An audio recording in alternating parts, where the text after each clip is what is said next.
Describe how the Kima Code of Ethics is reflected in the elements you've selected.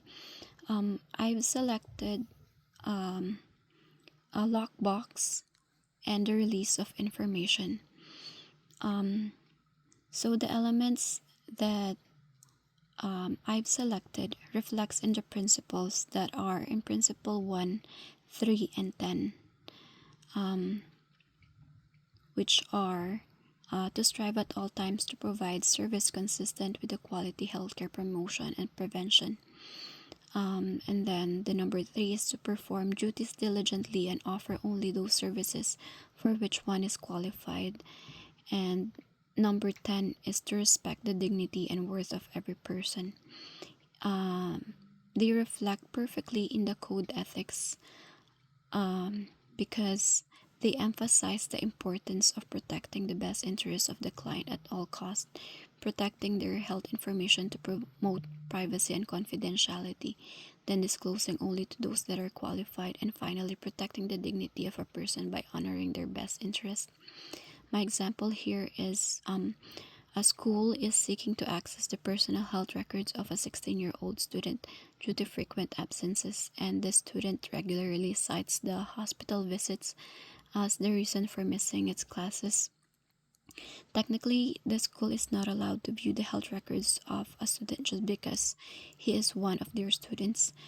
Proper consent must still be obtained, and the parents of the student must confirm the consent since it's a minor, and only specific and undetailed information will be disclosed by the organization to protect the privacy of the client. CSA Model Privacy Code Integration. For the Principle 1 is accountability. It simply means that the custodian is responsible for the personal information that is under its control. Thus, it should be protected. Therefore, it should be protected from unauthorized access, alterations, and disclosures. Number 2 is identifying purposes. Whenever a personal information is collected, the individual must be informed the purpose of the collection of their data, and by no means that it would be used for any other purpose. Number 3 is consent. It is important to always ask for consent whenever applicable to protect the collection, use, or disclosure of a person's health information. Number 4 is limiting collection.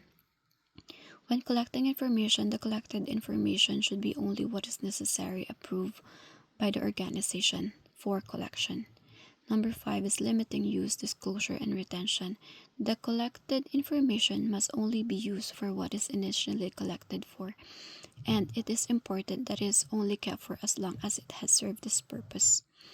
Number 6 is accuracy.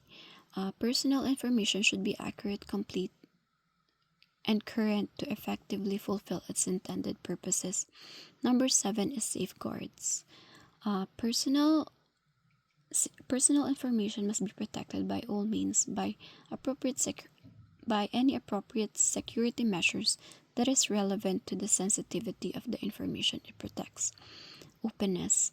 The organizations are required to provide detailed information about the policies and practices regarding the management of their personal information in a manner that is accessible to the public. Number 9, individuals have the right to know their personal health what their personal health information is used for, and they can access, dispute, or correct it upon request. Number 10, challenging compliance. Individuals can challenge an organization's compliance with these principles by contacting the person responsible for PIPEDA, which is usually the privacy officer. Conclusion. As a conclusion of this presentation, it is essential for any organization to always prioritize the interests of its clients, especially if it adheres to the policies of protecting the legislations.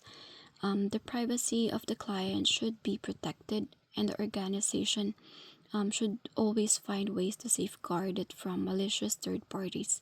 It is the responsibility of the custodian to initiate improvements and continuously guard the health information that is under their care.